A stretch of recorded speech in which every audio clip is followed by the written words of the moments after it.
So this is the first time I almost got shot. That's Ben there doing some filming. And we were with these guys. They were having a firefight with some lads on the other side of the wall about 50 feet away. And a bullet came through this hole on the right here, missed me by about a foot, and slammed into the wall to our left. And it kicks up all this dust and dirt, and it gets in your eyes, and it gets in your mouth, and you can feel it gritting in between your teeth and things. And your brain can do one of two things. One, can think, Christ, I'm going to die. Which doesn't help anyone, because then you can either start panicking, or fear starts infesting itself in you, and you freeze or you panic, which puts you and the other people that you're with in relative danger. Or your brain can think, okay, I knew this was going to happen.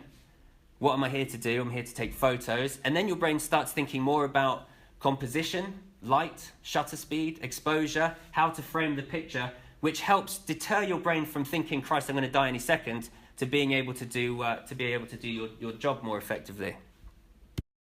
People were seeing friends and family that they hadn't seen for however many weeks or months, and they'd escaped death just like we had, and there was jubilation, and they were hugging family members.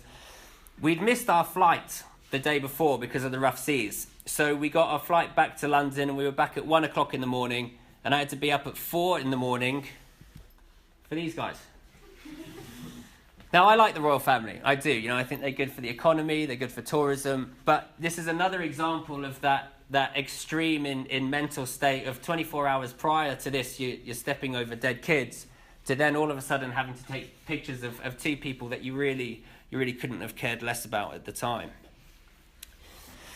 And like I said, they're losing, right? So they were asking for help from the West, and the West weren't giving them anything. They weren't giving them armor, they weren't giving them weapons or protective gear or anything like that. And we came across these guys who had these homemade grenades, and they were using a catapult to launch these homemade grenades over a wall and into an area that had Assad troops. And a lot of the time, they'd light it, they'd let it go, and it would just hit the wall and bounce back, and we'd all have to run out the way, or it would go left or it would go right. Sometimes they wouldn't even explode. Then they ran out, so they just started picking up lumps of concrete and started launching off lumps of concrete. And it was like something out of the Roman times. And the set of pictures from the catapult, we were with them for about an hour and a half. And they went around the world, and they won me a few awards, and the picture was exhibited in the National Theatre in London and things. And it was such a successful picture because it encapsulated the entire story of the struggle of the Free Syrian Army.